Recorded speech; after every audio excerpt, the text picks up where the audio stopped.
afternoon, and good night. My name is Malachi Jr., and this is Become the Podcast. How do you become anything? You dream, you declare, you commit, and success is your next breath. So last week got really, really busy. Had a lot of morning activity, meaning I was getting up at really, really early to do some work, so I didn't get a chance to do the podcast, and I do most of my podcasts in the morning because there's no competition, there's no distraction, there's no 10, 6, and 2-year-old that need attention. So I can get about an hour to myself to work through my thoughts, write some things down, and kind of prepare. So anyway, I didn't get a chance to finish this part 2 of getting to the zone of command as fast as I wanted to. So just want to double back and talk about the first 3 things that I talked about, and then give you the 4th skill that you need to master in order to get into the zone of command and kind of bring it all together to you, because this concept today is pretty loaded. So there were 3 skills that I said you have to master in order to get into the zone on command, right? And the first one was you have to master a skill. Now, it helps to master a genius level skill, right?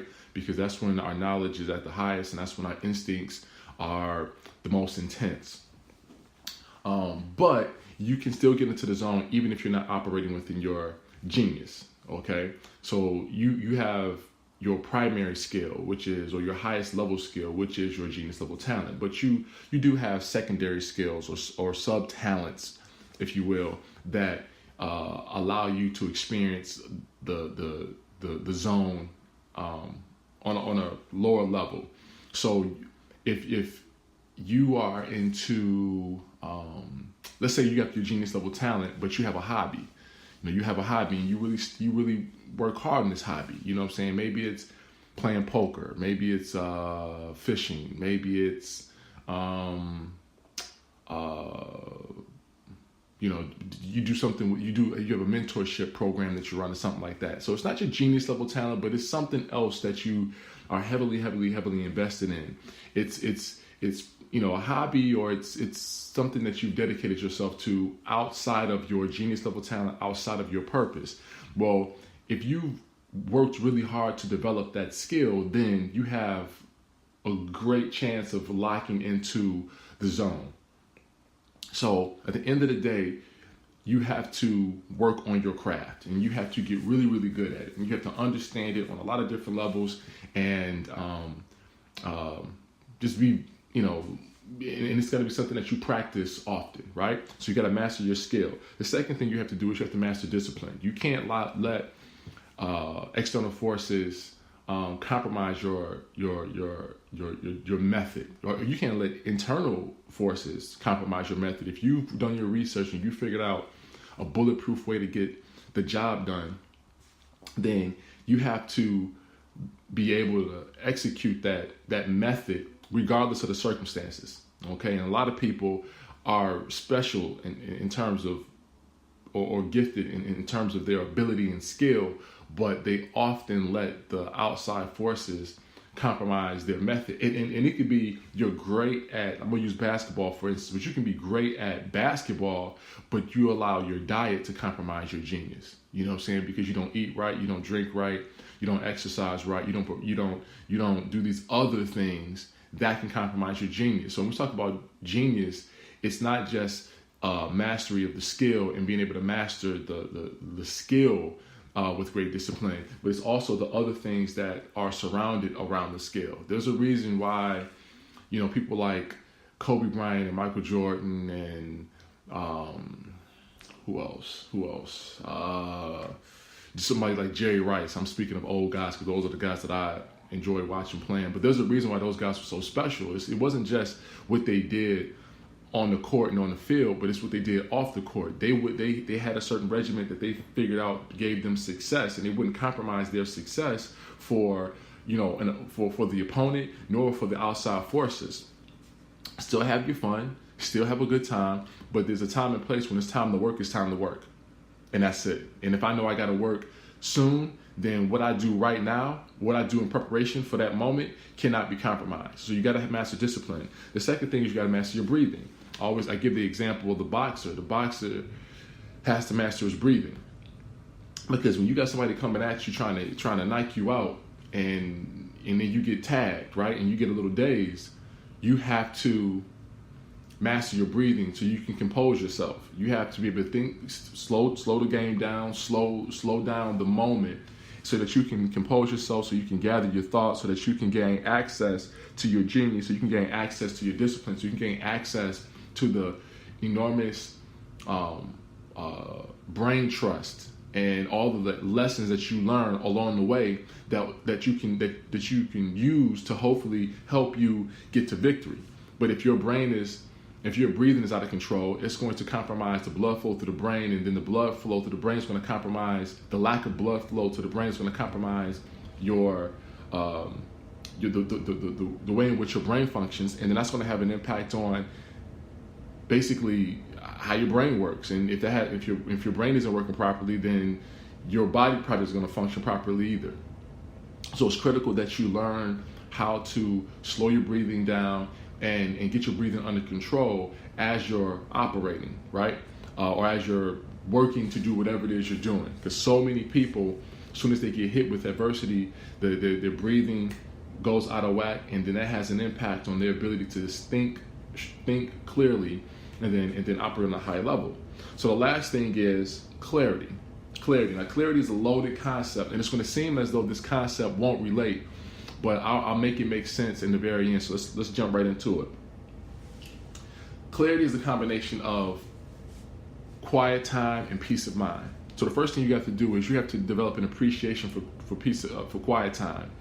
When you think about professional athletes, and I'm gonna go with basketball players, because I think they are the closest to. Well, I take that back. Boxers are very close to the action, but I think there's just so much going on that, and they don't get a chance to break because it's not a team sport. So they may be close to the action and close to the audience or the spectators, but they don't hear them as much because, again, they're so engaged because it's just them. But with baseball players and football players, those people are kind of far away from the action. You know what I'm saying? A baseball player might be in the dugout. They're not as close to the action. Hockey players, same thing. They're not as close to the action. Tennis, there's a certain etiquette when it comes to tennis, and same thing with golf. There's a certain etiquette when it comes to what the spectator can say to the athlete. But when basketball, it's a little different. In basketball, you're very exposed. You're sitting, inches away from the spectators, and all depending on where you're at on the bench, you might be by a spectator on some level. And so you get a chance to hear what these people are saying. And because basketball, there might be a guy doing a lot of work that game. He might be ball handling. You might be waiting in the corner. You get a chance to hear things. Or when you're at the free throw line, you get a chance to hear things. And so if you're shooting a free throw line, or depending on where you're at, if you're on the road, you're hearing things. So it's very critical as a basketball player in other sports, in other professions, for you to be able to quiet the noise. So the only way you can quiet the noise is you have to have an appreciation for quiet time to begin with, right? You have to love the quiet time and embrace the mindfulness and stillness and love the idea that there's nothing going on right now, right? Because you have to use those moments of quiet time and, let's say, nothingness, right? And you have to be able to internalize that, and you have to be able to utilize that when the environment becomes very chaotic and very crazy. All right, so you have to go to the foul line, and when people are yelling at you or cheering for you, whatever the case may be, chanting MVP, you have to silence the noise. You have to turn all that to white noise, and you have to lock in.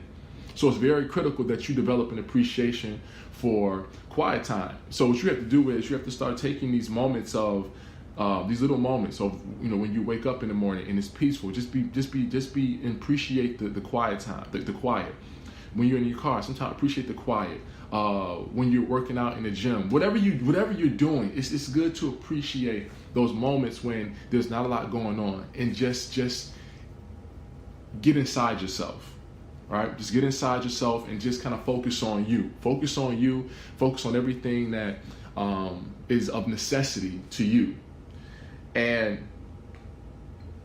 when times get tough, when times get chaotic, when the noise becomes very loud, because of that appreciation, you'll already have experienced what it's like to be in the quiet time, and you'll be able to go there. You'll be able to, in the midst of chaos, you'll be able to go to that place of quiet time because you've been there before. You know what it feels like, you know what it looks like, you know what it sounds like, and you can use your imagination to go there. All right, and there's a key word that I said that one of the key benefits of quiet time is you can get inside yourself. When you can get to some, when you develop an appreciation for the quiet time and you start to take advantage of the quiet time, it gives you an opportunity to do what I call some self-inventory, right? And you can lock into your inner person, have a conversation with the inner person, get more engaged, get more in tune, kind of update yourself on what the inner person is doing, and that will help you to do what is the next step, which is called have some peace of mind. So there's quiet time, and quiet time leads to peace of mind. When you think of people in the zone, they not only are able to quiet the roar of the crowd, right? They're not only to calm the waters, but they're also able to be at peace with the moment. And you hear a lot of these players like Michael Jordan, or Kobe Bryant, Allen Iverson. You know, I'm a big basketball fan, but I'm pretty sure you can look at any sport and you look at any athlete or look at any profession, and you'll hear these interviews with them saying that when I was playing my sport, when I was in my profession, when I was doing the thing that I was built to do, I felt at peace. You know, you got all this crazy stuff going on in your personal life, right? You got, family issues, you got internal issues, you got, just the pressures of succeeding. You got all these things going on, right? And then in the midst of all that, they'll say, well, when I was playing, I was at peace. It was my refuge. That's a very cliche line, but it's deep. That was my refuge. I felt safe when I was playing the game of basketball. I felt safe on a football field. There's guys running at me, trying to knock my block off, and I felt safe in that arena. You know what I'm saying? There's the potential of getting injured, the potential of breaking something, snapping something, tearing something, but in the presence of all of that, I felt at peace. And so this idea of being at peace, or having peace of mind, or having your mind be so relaxed and being so accepting but so aware and so in tune with everything that's going on is key. It's incredibly critical to this notion of how do you get into the zone. Because if your mind is scrambled, distracted, if your mind is just, what's the word? If your mind isn't affected by all the things that you got going on the outside, if you can't disconnect from that and go to a place of peace mentally and spiritually, then there's no way you're going to be able to perform on an optimal level. Or you might be able to do it for a split second, but all it takes is someone to remind you of what your situation is, and all of a sudden you've forgotten about this awesome performance that you are capable of, and now you're thinking about everything except for the opportunity to perform. So how do you develop peace of mind? Well, there's the good, the bad, the ugly, and the dark, right? And this is critical.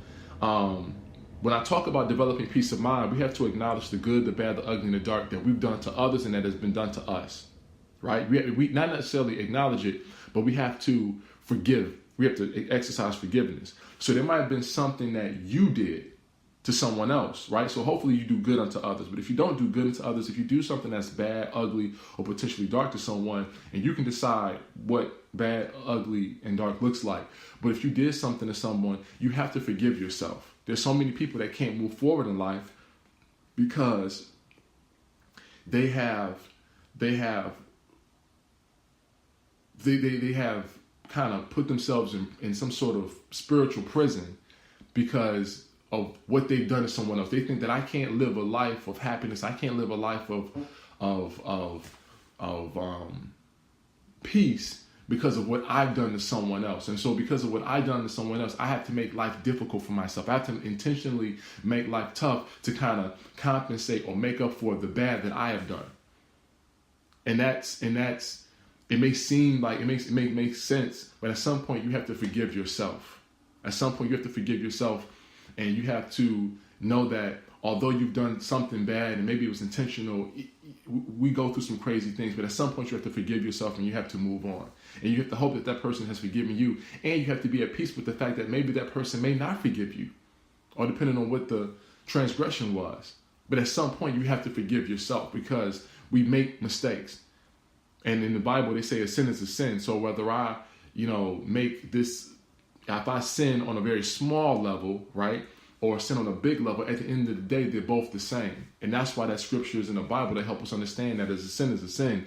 And so you got to be able to forgive yourself, right? But you also have to hold yourself responsible for the repercussion, right? But hopefully you're not doing something that's that deep. Hopefully we're talking about something very minor, but you have to forgive yourself, right? And then at the same time, you have to forgive others. You have to forgive others. If you want to lock into the zone, you can't keep holding on to something that someone did to you, because what that person may have done to you on some level, or depending on what it is, it might be the catalyst for your success. It might be the thing that's driving you, motivating you, inspiring you. That getting through whatever you got through may have been the reason why you're so tough, why you're so strong, why you're so resilient, why you have so much resolve. So sometimes when we're challenged, and when we're beat down, not physically, but when we're beat down by something, or sometimes it is physical. Maybe that's where our inner strength comes from. If I can get through that, I can get through this, right?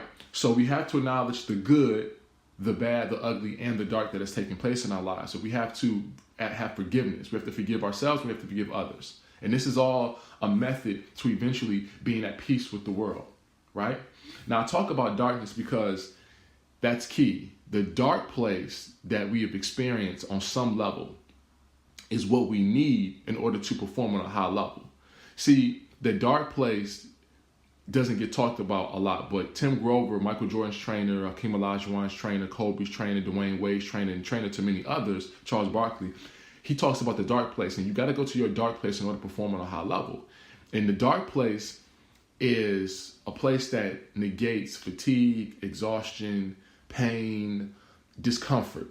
When you're in your dark place, all of a sudden that stuff doesn't affect you as much. I give you two examples. You ever remember being young and being so upset, so mad? Maybe you were mad at a sibling, maybe you were mad at somebody at school or a bully or whatever the case may be, and you just went into like a black rage, right? All of a sudden, you feel like you could punch for days, or you feel like you could run for days, or you feel like you could just be intense forever. It's because you went to a different place. And that place it negates fatigue, exhaustion, soreness, discomfort, pain. You ever see some people that just black out when they are fighting or whatever, or in competition, and it's like you can't wear them out. The only way they can be worn out or stop is if they come out of that dark place. Happens, right? So there's something to it. Another example I like to give is when we talk about a woman who has had a child. The only way that woman has a child is if she goes to her dark place. You think about what a woman has to go through to have a natural birth, right? And sometimes what a woman will have to go through to have a natural birth that is complicated. They have to go to a dark place to get that done. That's why when you attack a mother's child, you think that attacking a father's child might be like a problem. You think that might be the problem. Like, okay, if I attack this child, the father's gonna come at me. That's a problem. Nah, that mother coming at you is a problem. And don't let size and how tall she is and how short she is and how fit she is. Don't let that fool you. Because a mother in a dark place protecting her child is way more ruthless than a man protecting his child in most cases, right? And so that mother can go to a darkened place because she said, you know what I went through to have this child. So imagine what I'll go through to protect him or her. So when we talk about that dark place, we have to engage in our dark place. We have to experience our dark place on some level so that we can access that when we need to, when it's time for us to compete. if you're down by a hefty margin, if you're going against an incredible odd, you have to go to your dark place so that when you get hit, it doesn't hurt. When you're supposed to hit your wall of fatigue, it doesn't happen. You bust right through it.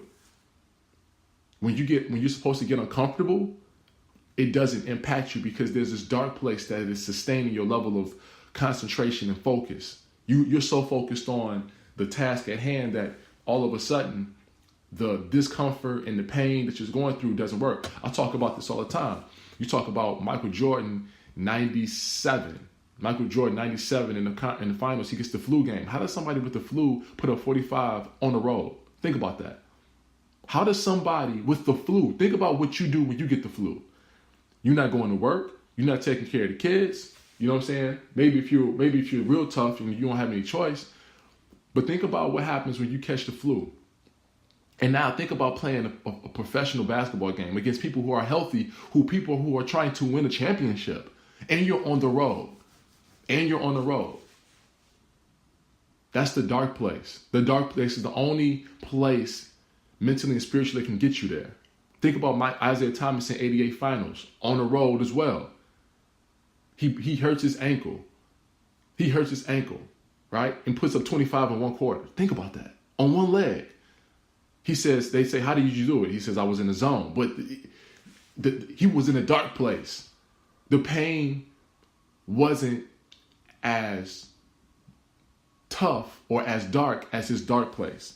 Now the next game he didn't play as well. He still played on. He didn't play as well. But in the moment, he went to his dark place, and because of that, he wanted that championship more than he wanted anything else, and it subsided the pain of the ankle injury.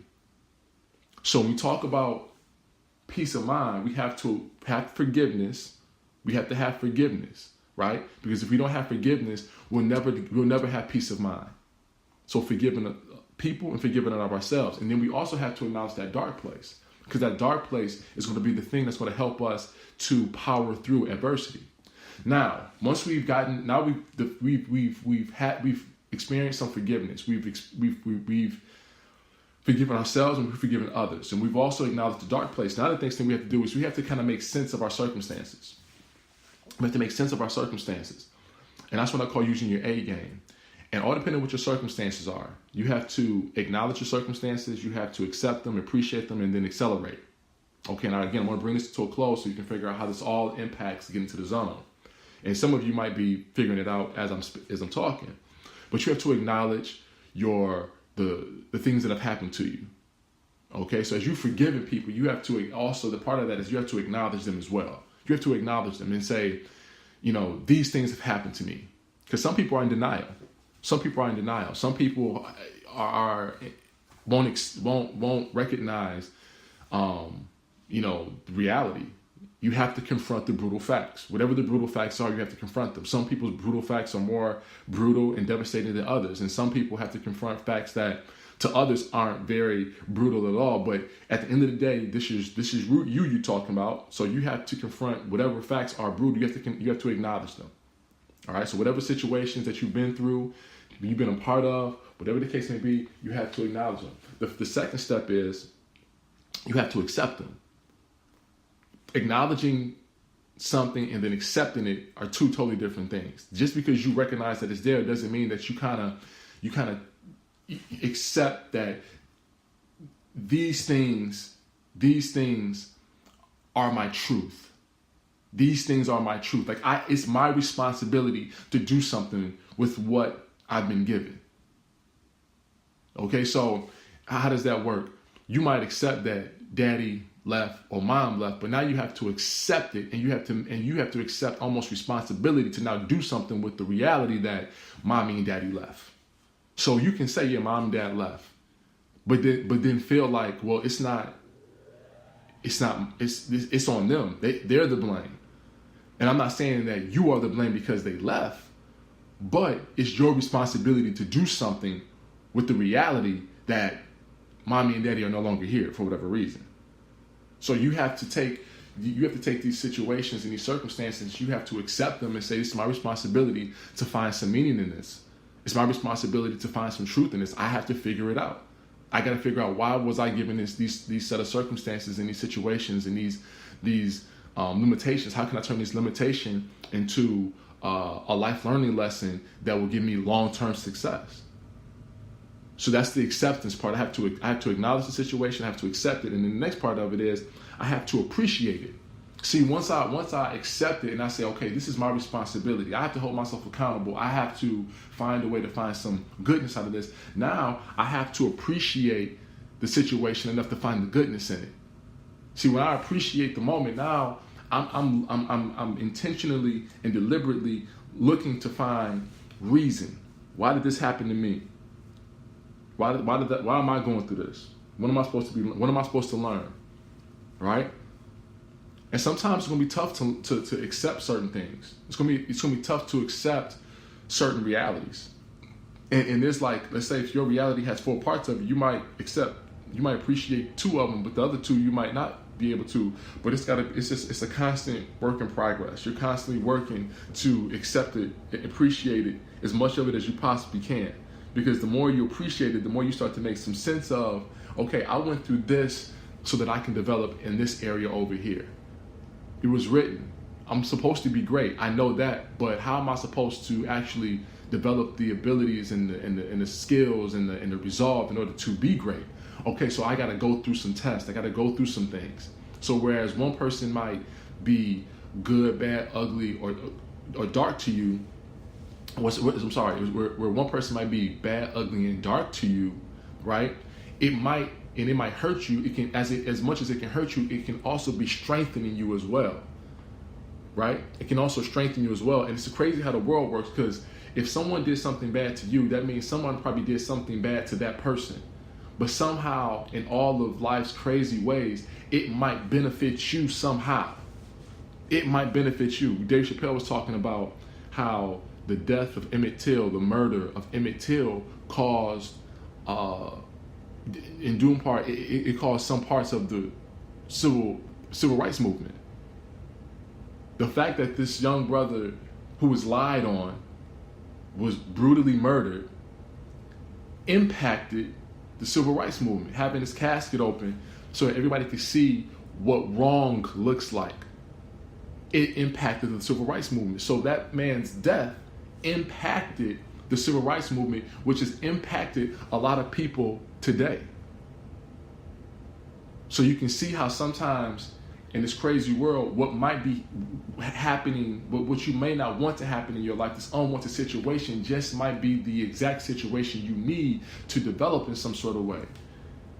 And I'm always like to make sure that I'm being conscious and letting people know that I'm not saying that you got to be happy that you were raped, you were happy that you were mistreated, abused, so on and so forth. I'm not saying that. Don't be happy, but you have to find some reason in it, because if you just keep going and you never find a reason and you never address what has happened to you, it might hinder you long term, and it might hinder your relationships long term.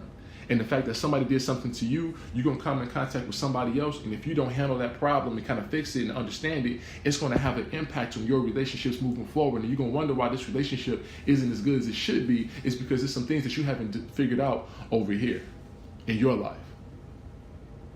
So you have to appreciate it on purpose, with intention. You got to find some way to fall in love with some of the things that have taken place in your life so that you can learn the lessons. And then once you learn the lessons, now you can move on. Now you can move on. Now you can accelerate. And notice, it's not walk on by. It's not joke. Accelerate. Now you can, like, with full force and absolute speed, now you can accelerate. Once you've done this, you have clarity in your life. You have clarity. So I told you it was a loaded concept, but you need clarity in your life. You need that quiet time and that peace of mind. When you're playing, you need to have clarity. You got to be able to silence the crowd when necessary. So if you're at the free throw line, it's a big moment in the game. If you're, again, I always go to sports, but if you're in the huddle and someone's giving us instruction on how we're going to get this job done, the job may be for the game, right? For a 48-minute game, it may be for a football game. It may be for a multi-month project in which you're building houses, or you have this project that you're engaging in or you're working on that's going to either strengthen the brand, strengthen the company. You're doing something for someone else. You're working on a project. You're creating some sort of device, or you're creating something to be, put on display. Whatever the case may be, you have to be able to silence the noise, right? And then you have to be at peace. You have to realize that everything that has happened in my life is actually working in my benefit. That's the only way that you can be at peace. You can't be at peace thinking that everything in my life is working against me. Because again, you might be able to lock into the zone for a hot second, but the second that someone reminds you of something the second that someone reminds you of something that may have held you back, or you think is holding you back, all of a sudden you snap out of that zone, and now you're thinking about this other stuff over here. So you have to be able to lock into that zone. You have to be at peace with what you're doing. You have to be understanding that everything that is working in my life, everything that is happening in my life is actually conspiring to assist and serve me. The universe is conspiring to assist and serve me in this very moment. And because I understand this, because I understand that all these things are working in my favor, right? Especially because I'm working my butt off to acknowledge them, accept them, and appreciate them, because I understand my responsibility to taking my situations, good, bad, ugly, and dark, and understanding them, right? And making them work for me. Because I understand that I'm at peace now. I'm at peace. I can now just, in essence, I can just play the game. I can just play the game. Now, when the game is done, there's some things that I got to go back to. There's some things that I have to recognize. There's some things that I have to address, right? There's some things that I'm going to have to, deal with. You know what I'm saying? The kid goes out, a high school kid goes out and plays the game of his life, has the season of his life, has the career of his life in high school, but he's got to go back home and deal with the fact that daddy not home and mommy may not be home. Or he got to go back home and dealing with the fact that mommy and daddy are out in the world and I got to live with my grandparents because mommy and daddy aren't taking care of business, right? So at some point, you lock into your zone when you're playing. You're locking into your zone when you're playing. You feel free. You feel safe. You feel empowered when you're playing that game, right? Whatever that game might be, whether that game is in a professional world or that game is actually in professional sports, but you feel you're at peace. But then you got to go back home to confront the brutal facts. You got to go home to the fact that I wish my mommy and daddy were here. I wish my mommy and daddy could thug it out like I'm thugging it out, and I wish they could perform like I'm performing. And I wish they could watch what's happening in my life as it relates to sport or as it relates to academic excellence, whatever the case may be. So you still got to deal with it, right? But all depending on your level of clarity, you can kind of make sense of everything that's going on. Get your quiet time, acknowledge the quiet. You can make sense of everything that's going on in your life, and then from there, you give yourself a chance to gain access to your brain trust. That's all the lessons you learned, all the skills that you worked on, all the repetition, all the thoughts of discipline, all the days of you doing the same thing in the gym over and over and over again, and the timing was perfect. The timing was perfect, right? And you made sure that no matter who I'm guarding, I'm never going to compromise my timing for my competition. I'm never going to compromise my breathing for the competition. And you can't gain access to that if your brain is cluttered. But if your brain is clear, then you gain access to higher levels of skill, higher levels of discipline, higher levels of breathing and breathing under control and being able to slow the game down. So we're done. How do you get into the zone? You have to master skill. You have to master discipline. You have to master your breathing. You have to master clarity. And without clarity, you cannot master skill, you cannot master discipline, you cannot master breathing. But you have to dig a little deeper to find clarity, because clarity has to do with forgiveness, forgiving yourself and others, and then acknowledging your situation, accepting, appreciating, and then eventually accelerating beyond all the crap and leaving with what you need and leaving back all the stuff that you don't. And when you have clarity, it then gives you access to all the things that you'll need to now perform on an optimum level. And if you can master those 4 things at the drop of a dime, you can get into the zone. you can get into a zone. Hope that makes sense. Hope that makes sense. I'm deciding if I want to go a little deeper. We're already at 35 minutes, and I try to make these out. And now these days, 20 minutes is like my cutoff point. But I'm gonna leave you with that. I won't talk too much. I'll leave you with that and let you think about that. So hopefully, in your car ride home, hopefully if you're doing a little bit of busy work and you can do busy work and listen to me at the same time, or if you are working out, what I'm saying. Just meditate on that. If you can, listen to the first one, listen to part 1, listen to part 2, and see how they work together, and then exercise it, utilize it, and see if it makes a difference in your life.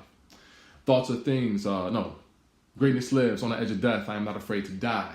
I will fight for my dreams. I will celebrate my dreams. I will die for my dreams. And thoughts are things, and everything starts off as a thought first. It springs from a place of mindfulness and clarity. Mark Price Jr., I am done.